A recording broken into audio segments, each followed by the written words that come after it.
Hi, friends, and thank you so much for being with us on this Monday, August 18th. I hope you had a really nice weekend wherever you're watching from. I'm meteorologist Ashley Ruiz, and welcome to Weather Out West. As you may know by now, and if you are new joining us, we thank you first and foremost. But Weather Out West is an hour-long show where we showcase what's happening weather-wise across the western United States. And you're going to find forecasts from our meteorologist in the Pacific Northwest to the Mountain West, California, and Arizona. And speaking of the mountains, we are going to start today in Denver. It's going to be a really hot summer day there, but afternoon thunderstorms will provide some relief from the heat, but those storms will pack a punch. Corey Reppenhagen has the forecast details, and Chris Bianchi even has a fall preview. Hey, it's meteorologist Corey Reppenhagen here from the 9 News Weather Impact Team in Denver, Colorado, taking a look at your forecast for our state, where it's going to stay hot and dry for the next several days. Here's the temperature forecast for Monday, looking at low 90s to middle 90s across the Front Range and Northeast Plains. Really hot on the southeast part of the state, and out on the western slope where the fires are burning here in our state. We're going to be activating that heat once again. 70s and 80s in the mountains. Here's your precipitation forecast for the next couple of days. We will see some strong storms, but they are in the same spot we've seen them all summer, right along the Palmer Divide in between Colorado Springs and Denver. A few places in the South Denver area could get some of these storms, but the western slope staying dry, and it's going to stay that way for the next several days. These storms will move out pretty quick once we get through the day on Monday, and here's what Tuesday looks like. Even less coverage across the state. Western slope stays dry except for the southern San Juans, and in the Denver metro area and the rest of the Front Range, we're going to stay mostly dry across the next couple of days. A few storms in southeast Colorado. The heat is going to be even higher once we get into the day here on Tuesday. Middle 90s on the Front Range. This heat that we're seeing out here on the western slope is going to reactivate our wildfires out here. We've seen very little fire activity over the last 3 days, but the heat's going to go up. The humidity is going to go down, but the winds won't be too bad here. 15 to 25 mile per hour gusts on Monday. That will stay below fire weather threshold, and the same thing on Tuesday. So we'll generally be very close to fire weather conditions, except for the winds. Our weather pattern dominated by high pressure all the way through possibly Friday. But we are seeing a little bit of troughiness and the jet stream coming very close to Colorado. That could be a signal for good things to come, and the change in that weather pattern looks pretty encouraging, I would say. Temperatures going down, rain chances going up. Once we get past this heat wave, it'll be hot on Wednesday, Thursday, near record, but it's encouraging to see that weather change. The fall leaves are starting to show. We're starting to see those iconic yellows and oranges in some spots here in the high country. This is Frisco this weekend. Oh, wait, it's August the 18th. What is going on here? Those fall colors are already starting to pop for us. Franktown even, some of the lower elevations. This is what it looked like in Franktown this weekend. What's going on? There is science behind this, and a lot of you have been writing in, sending in your photos, saying, hey, Chris, I'm seeing those fall colors. What's going on, dude? So here's what's going on. These fall colors are starting to pop a little bit early because of our ongoing drought. Now, you really want 3 things for ideal fall colors, and unfortunately, we're pretty safely not going to get 2 of them. 1, a good snowpack the previous winter. Nope, didn't get that really across the mountains, and it all melted off much quicker than usual. Number 2, summer rain. Nope, for the most part, also didn't get that. The majority of the eastern plains got the rain, but the mountains didn't see that as much.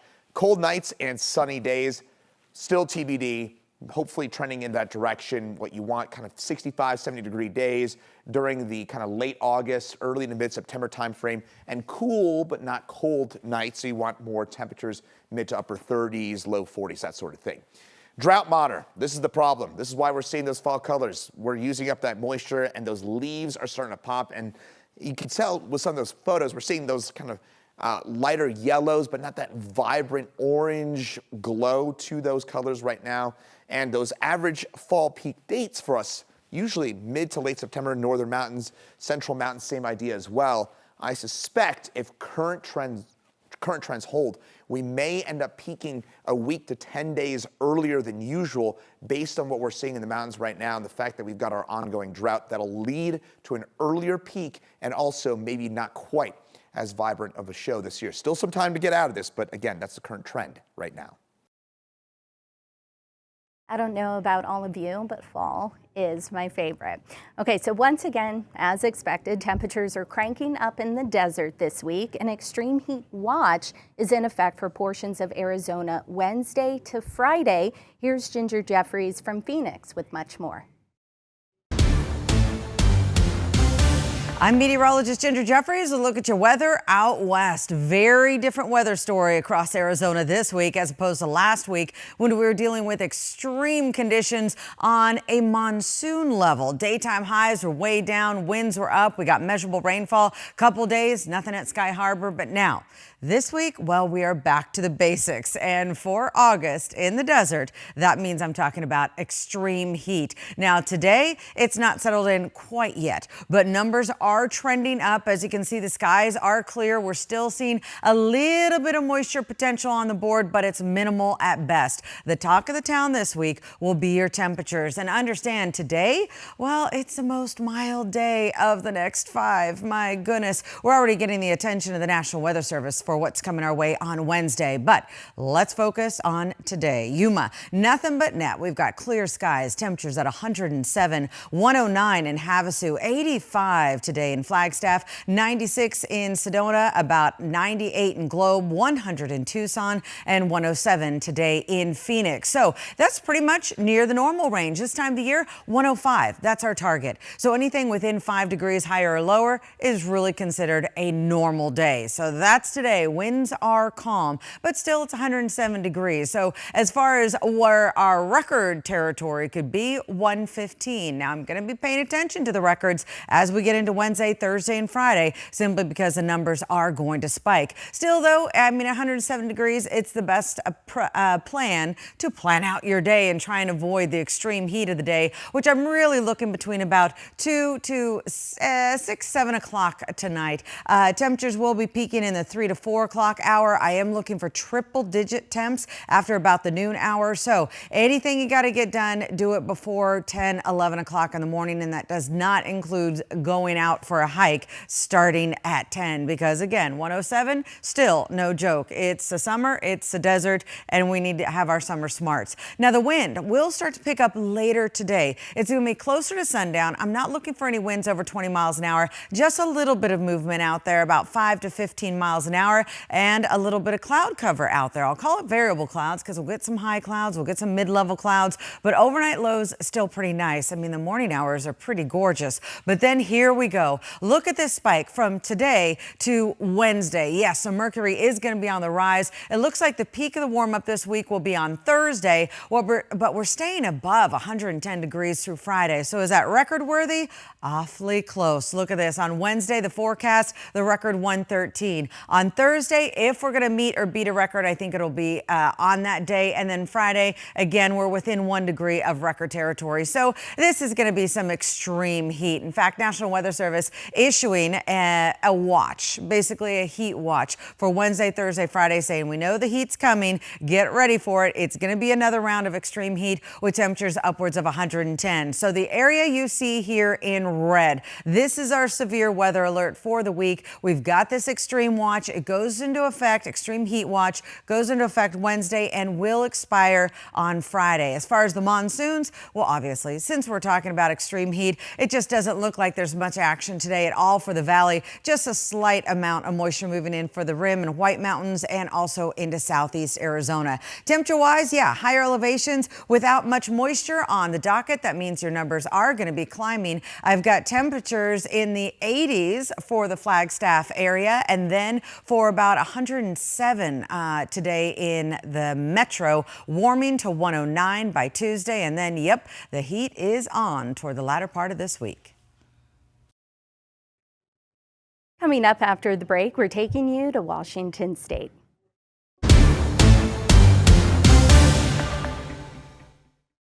Welcome back to Weather Out West on this Monday. First, we're going to take you to eastern Washington, where Spokane's Thomas Patrick is tracking a big warm-up headed into the weekend. But overall, I would say a nice summer week. I'm meteorologist Thomas Patrick in Spokane, Washington. And as we look at the weather for eastern Washington this week, it's going to be plenty warm.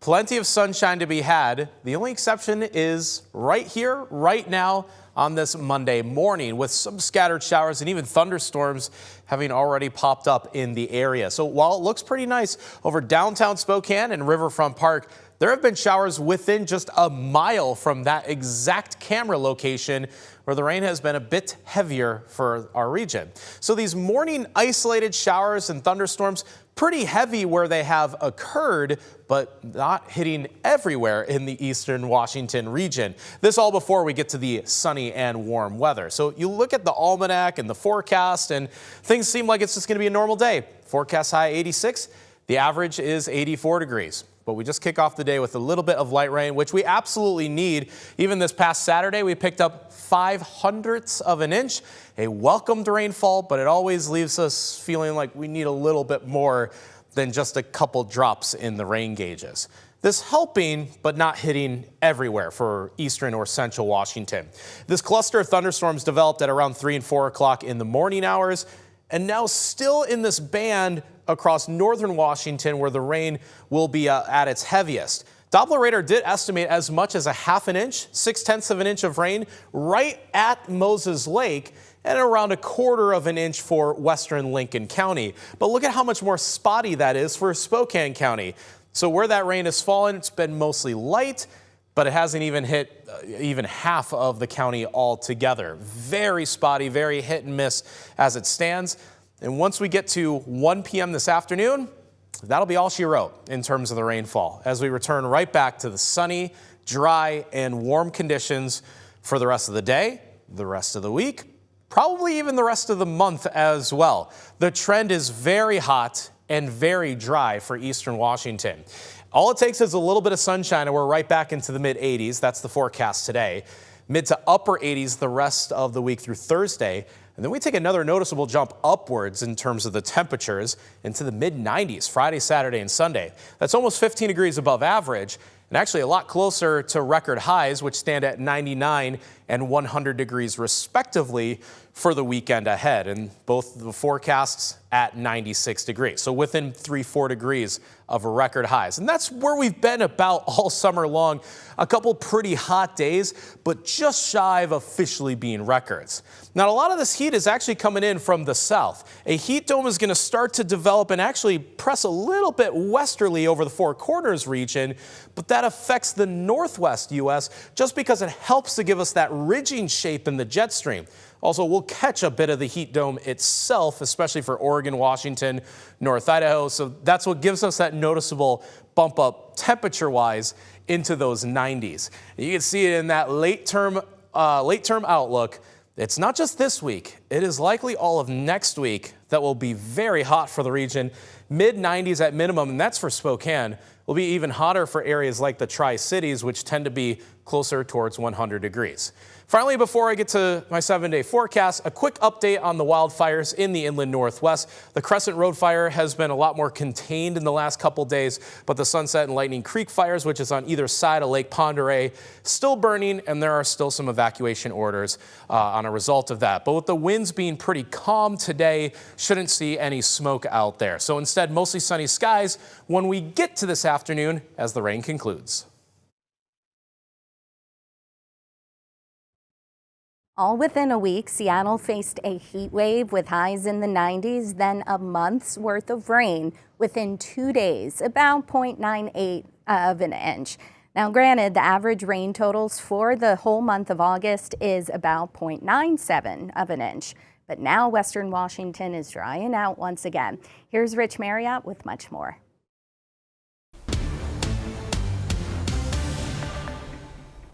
Well, happy Monday. I'm meteorologist Rich Marriott, and we got through the weekend after a pretty wet start to it on Thursday and Friday. We got almost an inch of rain out at the airport, which is almost it's a little bit more with the total is for the month. We normally only average about 96 hundredths, and I think we ended up with around 98 hundredths, so it's close, but definitely needed it. And it's really made a difference in terms of how we're doing in terms of our precipitation. You can see the airport itself, we're actually 7/10 of an inch above normal now for the month, which is pretty amazing given how dry the month has been so far. Almost an inch and a half there at Hoquiam out in southwestern Washington, and then up there around Bellingham, well, just a little over an inch above normal. So that has really helped out a lot and really brought the fire danger down, as well as it was just kind of nice to see everything get a chance to be wet for a while. I think the plants definitely enjoyed it. Looking out this morning, we've got kind of a cloud-sun mix around the sound, a lot of clouds, but also quite a few sun breaks. We expect to see more sunshine as we head towards a little bit later on, seeing sun breaking out down there around Tacoma. And overall, our First Alert 7-day forecast shows pretty quiet weather pattern for the week and pretty comfortable, as a matter of fact. Temperatures the next few days are going to be running mostly in the mid-70s with that mixture of sunshine and clouds, and maybe a couple showers out towards the north coast, but nothing that moves into Puget Sound. And then later in the weekend, it's become kind of unusual, but in this case, we're going to see our warmest temperatures over the weekend rather than the middle of the week, where we've had most of them, it seems like, for about the last month. Looking at the satellite image, we have that big low still sitting out there towards in the Pacific. That's the same low that gave us that system on Friday, but now it's a little weaker and a little bit farther away from us. And we also have a pretty big area of high pressure that's built over the western states. That's going to be drifting a little bit closer to us over the course of the next several days. And the net effect of that is going to be that we're kind of in between those systems. So we'll see the clouds from the passing systems, but it looks like any rainfall will probably stay out there on the north coast. If we look at the computer models, you can see what I'm talking about. We've got that high over the western states, that low sitting out there in the Pacific, and another high farther out there. Over the course of the week, they move around quite a bit, but stay in the same general positions, except for the fact that that high ends up being a little bit closer to us, and that's what's going to help warm us up as we head towards the weekend. And the other good news with this is in terms of the smoke model, running the smoke model, and when I looked at this morning, I didn't think it'd run, but in fact, there isn't any significant smoke being produced by that Bear Gulch fire, so we basically are clear of wildfire smoke for the time being, thanks to that rainfall that we had on Friday, so that's a definite plus. We do check our air quality. Mostly in the green. We do have some moderate air quality in the Central Sound, but that's not from wildfire. It's just other pollutants that are causing that moderate air quality, and it's just barely into the moderate range. And as we head towards tomorrow, it looks like we're going to have good air quality everywhere as our onshore winds continue to bring in some clean air from off the Pacific. If you're headed up to do some hiking, well, we've got some clouds up in the mountains to start off the day, but we should be seeing some sun break out eventually. You can see quite a few breaks in the overcast there at Paradise up on Mount Rainier. Hiking forecast looking pretty good if you're headed up today. Basically partly sunny. Temperatures, the highway pass levels mostly in the mid-60s, and a repeat as we head towards tomorrow, though they might be into the mid to upper 60s. And you can see today around Puget Sound, those temperatures mostly in the low to mid 70s. Looks like they're going to be staying pretty much in that range through the first 3 days of the week. And then we're going to start to warm a little bit as we head towards Thursday and Friday, with highs getting to the upper 70s and low 80s. And as we head into the weekend, it's looking really good, sunny and warm with those high temperatures in the upper 70s to low to mid 80s. So a great summer weekend headed our way. And looking down the line, we see a little bit of cooling as we head towards the end of August, but we stay pretty much in the 70s all the way, at least at this point, it looks like, until we get on towards the start of September. After a quick break, we'll have forecasts from Sacramento and San Diego, and later details on the severe weather threat out east, and we'll have an update on Hurricane Erin.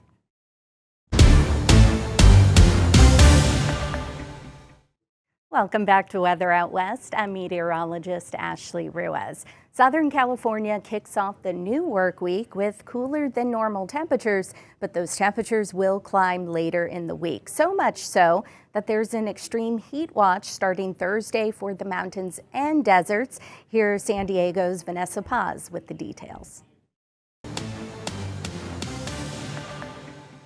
Happy Monday from San Diego, California. I'm CBS 8 meteorologist Vanessa Paz. Here's what you need to know as we get your new work week going. If you liked what we had in store over the weekend, you're going to love what we have on tap to get your Monday started. We'll be cooler than normal, so the daytime highs we're expecting this afternoon are actually a lot cooler than where we should be for this time of year. However, that's about to change and switch gears. By the middle of the week, we're going to warm up, and we're looking at hot conditions for interior parts of the county. That ridge of high high pressure that's been sitting over northern Texas is going to shift a little more westward, and that's going to usher in not only warmer temps, but also bring in some subtropical moisture that will give us an uptick in humidity levels and also the chance for some showers and potentially a pop-up thunderstorm or two in our mountains and deserts. Current temperatures right now, we are already running warm in the high 60s, low 70s from Oceanside all the way down to the South Bay. Right now in the mid 70s already in Ramona. Ramona was one of those spots that woke up the coolest, and now they're looking like the warmest. 65 currently in Juliet and 92 in Borrego Springs. In comparison to the same time yesterday, we're about 1 to 5 degrees warmer than 24 hours ago. I'm going to have to double check that number, but it is indicating that Ramona is about 15 degrees warmer than yesterday. Today's highs, we will produce mid 70s for the coastal spots, and for our inland valleys all the way towards our mountain areas, we'll top out in the mid 80s to low 90s, closer to 110 for our desert communities. Over the next 5 days, things are going to start to climb in terms of those high temperatures. Tomorrow will be our transition day out of the cooling pattern that we've been spoiled with. We'll eventually climb into the low 90s, high 80s by the time we get to the middle of the week. The heat soars and peaks Thursday and Friday, and then temperatures will come down a little bit looking ahead to this weekend. This ridge of high pressure, as I mentioned, is going to expand westward, strengthening, and that's not only going to warm up parts of Southern California, but also much of the West Coast from SoCal all the way up to the Pacific Northwest.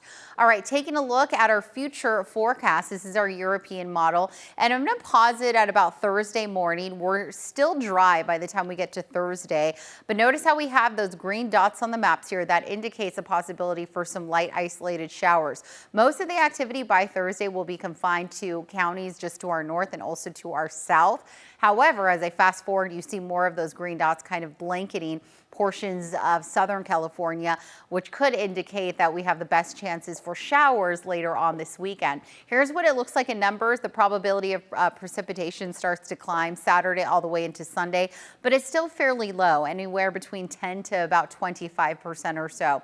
Our 7-day forecast is as follows. We'll be in the low 70s this afternoon. Very nice conditions on tap for the coastal and beach neighborhoods, and then we'll start to feel that climb in temperatures. I mean, we're talking about low 80s making a return Thursday and Friday, but that's actually a lot closer to where we should be for this time of the year. Same deal for the inland valleys, not extreme heat. These are actually numbers for what we should see for the month of August, and we are still in summer, the summer season.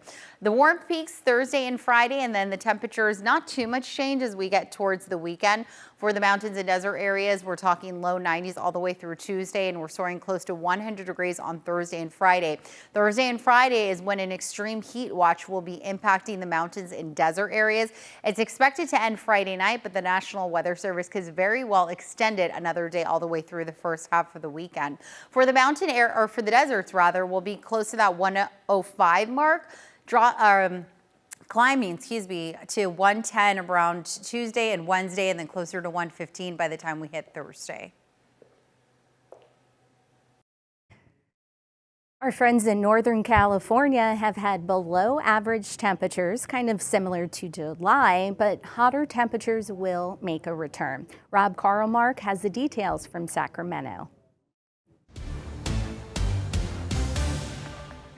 Hello, I'm meteorologist Rob Carlmark here in Northern California with really a great way to start the week. However, what's coming is that we're going back to real summer weather. We've got lots of time still before we switch over to fall, although around here locally, a lot of kids are going back to school. Days are getting shorter. We've had an early taste, especially with this last weekend, of early fall weather, but we're not there yet, and we are going to be reminded very quickly that hot weather is really more or less the norm around here this time of year. Okay, so along the coast, we've got early morning fog that's going to break up, burn off with afternoon sun. That's very standard, and that's going to continue.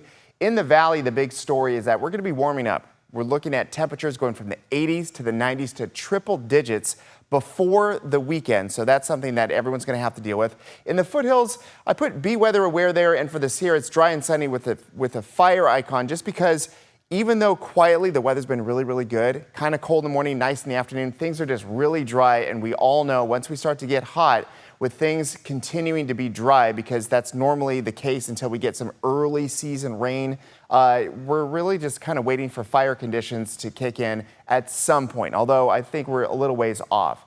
Just reflecting on July for one more second here, because now we're in the middle of August. July was absolutely one of the good ones. We only had one triple-digit day. Last year we had 16, and then we more or less were moving along with a really nice start to August. So where we've been is some normal days, then cool. It did get hot at the very end of the first week of August, then a nice cool stretch. We did see a hot Friday at 95, and then it cooled down for the weekend. But let's just look at this. Overall, more days have been below or close to normal than above average so far in August. So July was really good. The theme here is that August has been really good.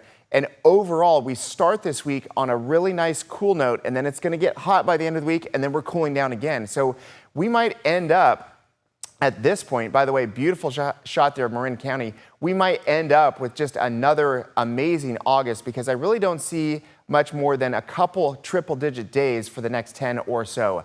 Fire-wise, things have been quiet as well. If you have cooler weather without the big extreme fire weather days, you end up with a lot of acres burned, a lot of fires, but most of that has been in Southern California. Take a look at the smoke forecast. Even for Canada, which has had some recent cooler and wet weather, they've seen a lot of the smoke go down, so there's not that big influx into the East Coast. Look what's going on in California. Even with Southern California fires that were very active at the beginning of next week, things have been really quiet, so we like where we're going with this. Overall, we're seeing a couple regional things happen. We've got nice, clear, sunny skies. As far as the heat, it's all in Southern California and in Arizona. For us, we don't have any risk of heat today, obviously, because today is going to be a nice, mild day with highs in the 80s. For our big lakes and reservoirs, they are losing water for evaporation, also for just moving things around for agriculture, but still a good resource if people want to cool off and recreate during the final several weeks of summer before we start to move into fall in late September. Our temperatures for this Tuesday are just really nice, comfortable, and great. Really, the key here is that, yes, we often have onshore winds, which is usually the source of what's going to happen along the coast and inland for cooling weather. We also have something else going on. In the Pacific Northwest, a nice system for them has brought rain and cooler weather, and for us, it's helped to cool us down. Sure, we're going to see some 90s out there, but overall, this is going to be a great forecast moving forward here from between today, which is highs in the 80s, and then as you saw there, highs moving into the 90s for your Tuesday. Overall, it's a great forecast, and we're going to be watching temperatures rise near 100 by the end of this week. Stick with us because we have much more on weather out west. But after the break, we're taking you to Idaho and Oregon, and later we'll have a look at your national forecast, but we'll go back to San Diego. You see a cute little guy there because they have a nonprofit that has made their mission to maintain the health of all life on Earth. We're going to head back to San Diego to hear from the group's founder.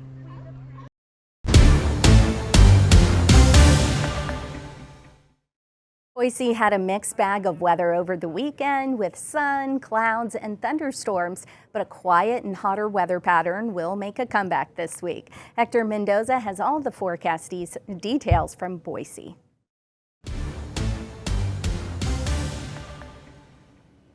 Hello, I'm Hector Mendoza forecasting out here in Boise, Idaho, and what a light show we got yesterday into the evening and even in the afternoon. Nicholas Bauer sent us this picture and sent it to us here on one of our messaging apps, and this is what we saw yesterday. This is looking out into Nissa. You could see all of those lightning strikes that came through, and we had quite a bit of a light show in other spots, including in Caldwell. So I did want to show you guys this video, and you could see the flashes there from last night's storms, and that passed through many areas into the Treasure Valley, including Caldwell, and even in through Nampa, through Ontario. We got lots of videos. This was posted on our Idaho Weather Watchers Facebook page, and in one of those storms earlier on in the afternoon, we also had some rain and some even hail that came through some of those storm systems. So if you take a look at what we're seeing here, you can even hear in the video just all of those showers, and then the person taking the video just wondering where it all came from, as it looks like there's blue skies there. But again,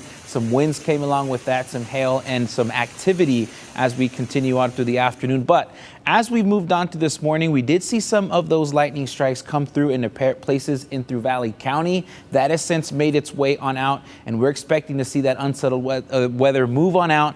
return of some of those summer temperatures and stay dry, hot, and sunny through the rest of the work week. So as we take a look at some of the temperatures the past couple of weeks, we climbed up to near triple digits there as we got onto Monday, hit 102 on Tuesday, and stayed pretty warm there into Wednesday before dropping down into those upper 80s in through the weekend. But this is what we're expecting, at least as we get on into this week, as we'll have a warm start for the work week again this week, hit near triple digit temperatures on Tuesday, and stay pretty warm. And this is kind of the temperatures we're going to be seeing the next 7 days. So this is what we're expecting for today: 95 degrees, 98 degrees out in Mountain Home, and hitting those low 90s out in the Magic Valley, with those mid 80s for Stanley and for Sun Valley. And that is all due to a ridge of high pressure that we're going to continue intensifying there from the south. That's going to bring us those warm temperatures, not just this afternoon, but the next couple afternoons. Now, the other thing we are paying attention to is some moisture that's going to be making its way through, especially as we're looking at places in areas near the Idaho-Nevada border.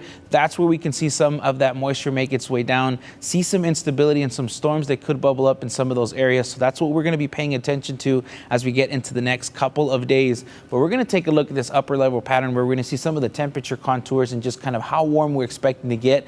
Expecting to see some of the warmer temperatures in through the middle of the week come along into Tuesday. And then after that, as we get closer into Saturday, that's where we're anticipating another sort of round of very warm temperatures as we head on into the weekend. So as we look at the 7-day forecast for some of the mountain spots, we'll see lots of sunshine today, upper 80s for the afternoon as we get on into tomorrow. Then we're going to cool down just a bit, but stay warm into those mid 80s there for Thursday, climb back up into the 90s for the weekend, and then see some of those clouds make their way on through as we head on into towards the weekend and the beginning of next week. Pretty similar out in Twin Falls. We're going to have lots of sunshine all the way through Friday. We're going to stay into those low to upper 90s as we continue on through the rest of the work week, and then we're going to climb back up into the mid 90s before climbing back down into those upper 80s there on into Sunday. And as we look at the 7-day forecast here in Boise, 95 degrees today, near triple digits on Tuesday, staying into those mid 90s Wednesday into Thursday. And I think the thing that stays on repeat is going to be that sunshine that we're going to see all the way through Thursday. We'll see some clouds start to increase as we head on into Friday, and then those temperatures will start to warm up as well. We'll see partly cloudy skies into Saturday in the upper 90s, and again flirting with those triple digits as we head on into the weekend. So it is going to be a warm one for this week. So if you are heading out, sunscreen and staying hydrated is going to be very important through the rest of this week. It's going to be a nice and comfy week in Portland, but the mercury is going up by the weekend. Rod Hill has the details from Oregon. On a Monday that's actually pretty nice outside in terms of being pleasant. I'm meteorologist Rod Hill from Portland. We're tracking a low setting offshore. It hasn't moved much, the same general developed area since last Thursday or so of last week. We had that rain Friday overnight that kind of disappointed, and then we went on to have a pretty good weekend. So far this morning, this low has produced some showers out in the Dalles and our East Gorge, Gillum County. We've had some showers being reported on radar, mainly offshore, and that's it. And we do think moving forward here in Oregon and Southwest Washington, for the most part, this is a dry Monday that will resemble what we had yesterday on Sunday. And that's a day that's kind of mostly cloudy to partly sunny, and it could, quite frankly, go back and forth. Now, the clouds have been much thicker this morning along our coast than we have here in the city. Our Chinook Winds Casino Resort camera in Lincoln City. Again, radar's been showing a little bit of rain offshore, but no reports of any precipitation inland. And then Mount Hood, we've seen the summit, and then we haven't, and then we have, and then we haven't. So right there's the base of the clouds. This is just above Timberline Lodge. Temperatures up at 6,000 feet this morning. I've been running at 48 degrees, probably stay in the 50s up there this afternoon. And here's our capital. Again, pretty much a solid overcast the way it's been. We are expecting partly sunny skies to develop, and our Rose City camera over Portland's actually starting to brighten up a bit. So you can see some nice blue. And notice how the cloud deck, if you have a break, you can tell it's really a flat deck. It's not vertically developed. These are stratocumulus clouds. Any precipitation out of them would be just a trace, and really haven't seen any cause for that so far. We've been in the 60s out the door this morning. Futurecast, I think, maybe overdoing our sunshine, but we'll see. Modeling could be spot on. I think it's going to continue to be at least partly sunny this afternoon. This does hold cloud cover up around Astoria, and then we get into Tuesday, which shows less cloudiness than today, and a completely dry day tomorrow. showing up. And again, temperatures are going to be pretty comfortable around these parts in the days to come. So no complaints with that. Valley forecast numbers, temperatures today in the 70s, mostly to partly cloudy skies, we'll call it, with southwest winds on the light side, 5 to 15 miles per hour. Similar conditions up in southwest Washington. If anything, you can make the case you'll find a touch more clouds north of the Columbia River and a touch less cloudiness, meaning more sun as you drop down to the south.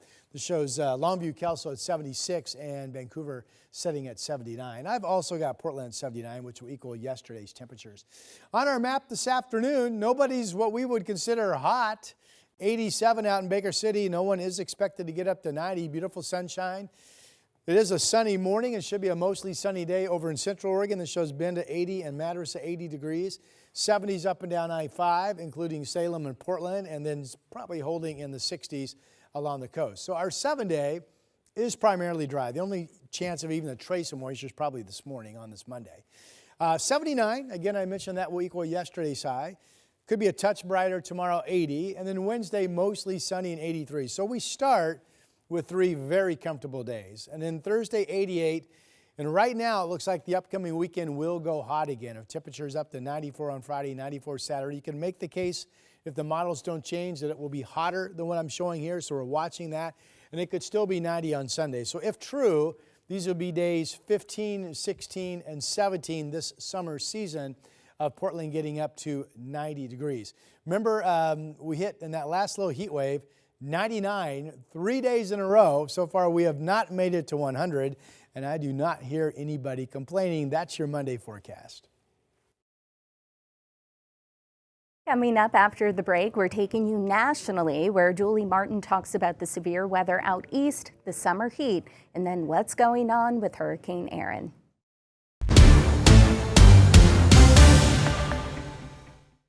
We've covered our weather out west, but now it's time to check on our friends out east, especially in the plains and Midwest where severe thunderstorms are possible. Here's Julie Martin with our national forecast. Well, for your Monday, we are dealing with some extreme heat both in the southwest and in the southern plains. Also, Category 4 storm Hurricane Erin is still out in the Atlantic, and that's going to bring some rough surf eventually to the east coast of the U.S., quiet on the west coast. Here's a look at those high temperatures for today. Look at all of the triple digits from Texas in through the deep south. Memphis, Little Rock, both at 100 degrees with feels like temperatures more like 110, so a dangerous heat setting up. We've got dangerous heat back here in the desert southwest as well. Phoenix at 107. You're going to keep climbing actually over the next couple of days. Quiet, as I mentioned, here along the west coast with pleasant temperatures from Seattle to Portland, and pretty quiet in New England and the Northeast as well with summer-like temperatures. All right, taking a look here at those watches and warnings. In orange, these are those excessive heat advisories in place for portions of Oklahoma, Illinois, all the way over into Alabama for that matter, and Tennessee, looking again at some very extreme heat over the next several days. Here's that severe weather threat, and we are looking at the possibility at least a level 2 out of 5 here of some strong storms in places like Chicago, Milwaukee, and then back into the Dakotas. That's where we could see hail and damaging winds. Here is Hurricane Erin continuing to churn as a Category 4 storm. It is expected to curve back out to sea. However, its massive size and strength is going to bring really dangerous rip currents here to the east coast of the U.S. by about midweek. So take it easy out there and stay out of the water. All right, here's a look at those forecast highs for your Monday, August 18th. We're looking at, again, comfortable conditions in the west and terms of Seattle at 76, San Diego at 77, hot in Phoenix at 107, Denver, you'll be in the 90s, as well as Dallas, Fort Worth, Houston, awfully close to 100. Pretty comfortable there in the Twin Cities. We will see a few storms though, with Minneapolis at 83. DC, you'll be cloudy at 77. Indianapolis, you're going to reach near 90 degrees. Hot New Orleans with a few storms headed your way. And in Atlanta and Tampa, you'll be sitting in the low to mid 90s. Enjoy your day.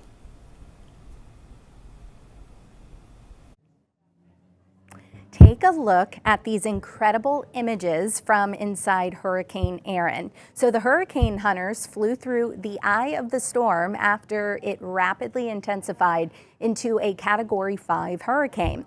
Their data is crucial in hurricane forecasting. So what the hurricane hunters do, they fly in and out of the storm, the eye wall into the eye, and they got this incredible image. You see the blue sky above the sun, and that's where we have the calm just mixed with chaos. So their data, when they gather it, it's crucial because they gather all of the real-time data from what's going on, sea surface temperatures, the winds, and then what's going on in the profile from about 8 to 10,000 feet is where they fly into it.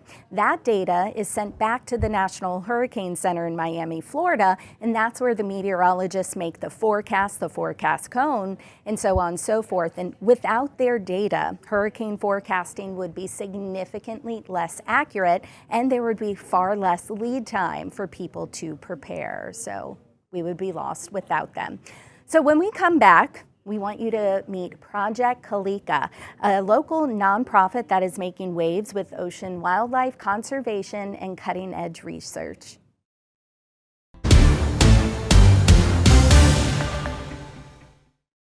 "50 to 80% of all life on Earth lives in the ocean. A nonprofit has made it their mission to maintain its health, and for us and marine life locally.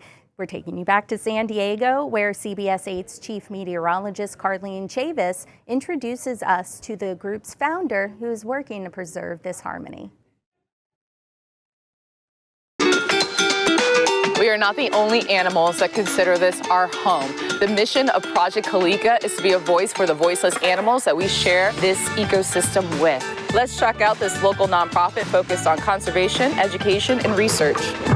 From sea lions to sea turtles, Cassie Pomard wants to help protect our planet's wildlife.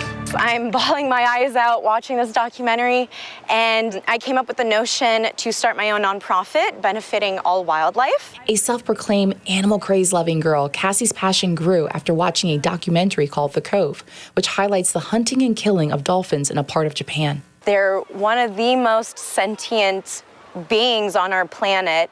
I kind of argue they're even more intelligent than we are, or that we give them credit for. Initially named Saving Wildlife Project, the nonprofit became Project Kalika in May 2018. They have raised money to help animals including dolphins, sharks, and sea turtles. Kalika is Hawaiian for from the sea. The organization primarily focuses on the importance of ocean conservation. Mostly because life originated from the ocean, and if it disappears, well, that leaves humanity's existence in severe jeopardy.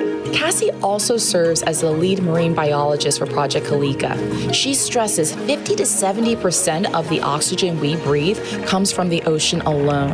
If there's no oxygen-producing algae in our oceans, then we're not getting enough oxygen as well. When it comes to marine wildlife, one of their latest campaigns focuses on conservation efforts for mako sharks. Apex sharks help weed out the weaker, sick, and even dying individuals. So they're a form of natural selection and keep prey populations healthy. They are in phase 1 of their tagging program to hopefully discover more about their ecology and set protections for them. To keep the water clean from mako sharks and other marine life, Project Kalika has installed monofilament fishing line recycling bins. You may have seen them at the OB Pier, Oceanside Pier, and Crystal Pier in Pacific Beach. And then we'll go in and collect it and then send it off to Berkeley Fishing, and they found a way to turn them into fish habitats.